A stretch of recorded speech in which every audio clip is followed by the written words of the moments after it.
Avec le groupe Belvedia, préservons les ressources de demain.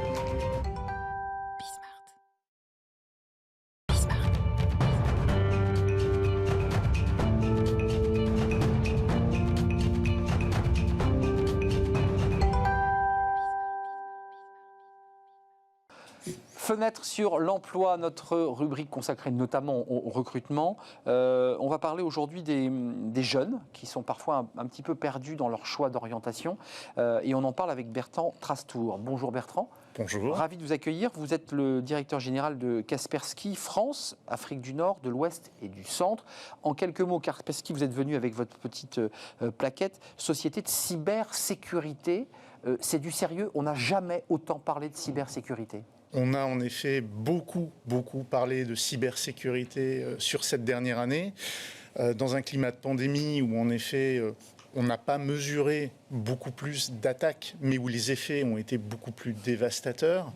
Le télétravail, vos invités en ont parlé juste avant. La sécurisation des collaborateurs. Comment sécuriser le collaborateur, comment lui amener son espace de travail chez lui, mais dans le respect des protocoles de sécurité de l'entreprise. En France, c'est 70 collaborateurs, pour être précis, oui. Parce que vous avez une très très grande région, on a bien compris votre action, avec des chercheurs en cybersécurité qui sont très très mobilisés. Et là, vous venez sous votre bras avec une étude assez intéressante, parce que non seulement j'ai le sentiment vous allez avoir beaucoup de travail dans les années à venir, parce que ce sont de nouveaux enjeux de cybercriminalité, en l'occurrence, et vous venez sur une initiative qui s'appelle Girls in Tech, que vous avez lancée en janvier 2021. C'est quoi l'idée? C'est que vous dites, d'abord, cybersécurité, globalement, les jeunes ne savent pas trop ce que c'est, alors, et encore plus les filles. Alors, on n'a pas lancé Girls in Tech, parce que c'est une autre association, mais nous avons travaillé de concert la main dans la main avec eux, et en effet... on parle beaucoup de parité dans toutes les entreprises, c'est un sujet, la diversité. Moins dans la tech. Alors, moins dans la tech, c'est une réalité. La preuve, c'est que 11% seulement des collaborateurs dans la cybersécurité, je parle au sens général du terme, sont des femmes. 11%. Ça vient de la formation initiale, ça? Alors, ça peut être lié à la formation initiale, c'est lié au contexte aussi familial. On reproduit souvent des schémas familiaux. Le père ou la mère est médecin, pourquoi pas embrasser une carrière médicale? Bien sûr. Ce fut par exemple mon cas. Je ne l'ai pas fait. Vous avez dit non. J'ai dit non. Vous êtes révolté.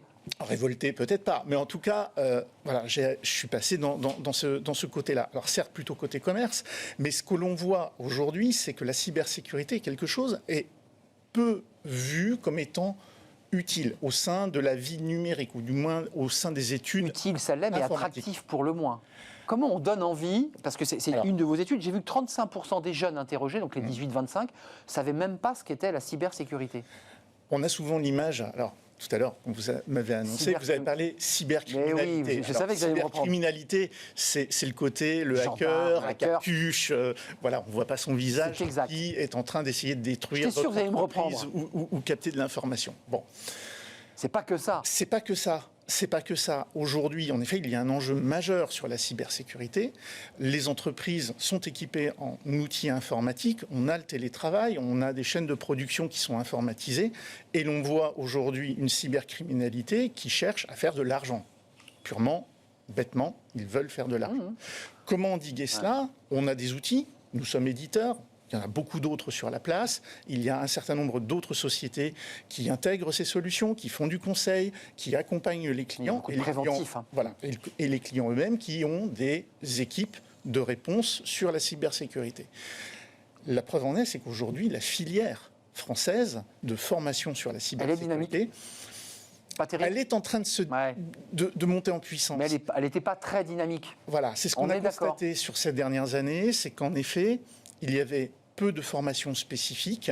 On a vu des formations se mettre en place. Un certain nombre d'acteurs de la cybersécurité française, des grandes sociétés, qui ont contribué aussi à la montée en puissance. Mais vous êtes venu, Bertrand Trastour, vous êtes venu sur le plateau aujourd'hui, j'imagine, pour lancer un appel à la fois aux jeunes qui cherchent leur orientation et qui finalement ont été un peu bousculés. Et vous leur dites, mais venez dans nos secteurs, que vous soyez des femmes ou des hommes, on a besoin de vous. On a besoin de vous.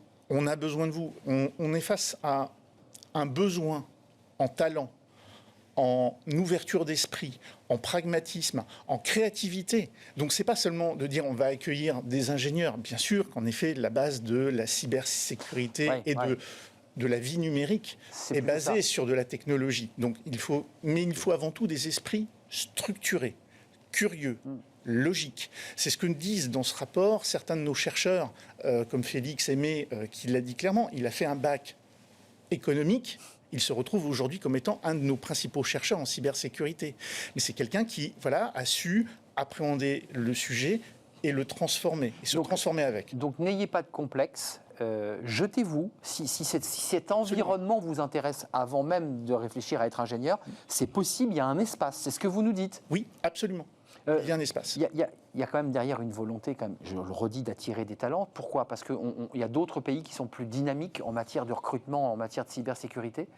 Je pense aux États-Unis, par exemple. Ils ont une vision un peu différente de la chose. Il est clair qu'en Europe, on a une forme de retard. Une forme de retard sur la C'est cyber. culturel, j'ai l'impression, non ? Culturel ou pas suffisamment mis en avant. C'est vrai que dans les filières, dans les formations, et du moins quand on est en 4e ou en 3e, quand on doit aider des jeunes à monter Ils sont perdus, les jeunes, là. projet, Ouais. aujourd'hui, on va regarder quoi le cercle familial, le cercle amical, on a déjà vu. ce qui est structurant autour de soi. Et la filière cyber n'est pas forcément mise en exergue. C'est exact. On voit l'informatique. Et d'ailleurs, on voyait avant, dans les études qu'on a faites, avant le confinement, 18% des jeunes pensaient aller vers, on va dire, des études d'informatique, qui pourraient être vues un peu comme un gros mot. Ouais. 27% vers le numérique en novembre 2020. Un autre mot, déjà. C'est un autre mot, Ouais. peut-être plus global, peut-être Plus fun. plus fun, peut-être pas, mais en tout cas ouvrant plus de perspectives que simplement l'informatique en elle-même. Bien sûr.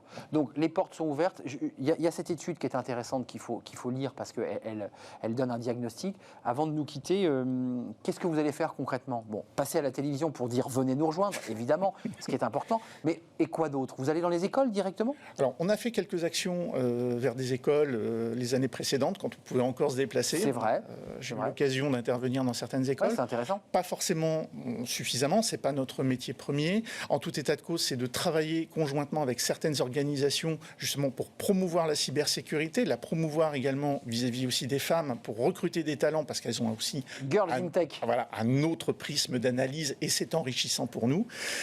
C'est également, par exemple, dans notre entreprise, là nous travaillons au niveau des RH sur les prochains mois, de monter des parcours spécifiques de formation en alternance, justement pour mieux accueillir des collaborateurs, des futurs collaborateurs au sein de nos entreprises. Merci Bertrand Trastour d'être venu sur notre plateau. Merci à vous de m'avoir accueilli. Général de Kaspersky, je l'ai bien dit. Kaspersky. Kaspersky, c'est pas si facile à dire. France, Afrique du Nord, de l'Ouest et du Centre. 70 collaborateurs de Kaspersky ici en France, avec des métiers à découvrir. Peut-être vous qui cherchez votre orientation, pas forcément en 4e d'ailleurs, parce que ça va à partir du lycée. On cherche encore parfois son orientation, les métiers de la cyber, non pas criminalité, mais sécurité. Merci à tous. Merci à Emma qui était derrière en coulisses. Merci à Pauline. Merci à notre réalisateur Romain Luc. Et merci à Guillaume pour le son et à tous ceux qui contribuent à réaliser cette émission. Je vous retrouve demain en direct, évidemment. D'ici là, portez-vous bien, soyez prudents, bien entendu. Et restez fidèles à tous les programmes de Bismart. Bye bye, à demain.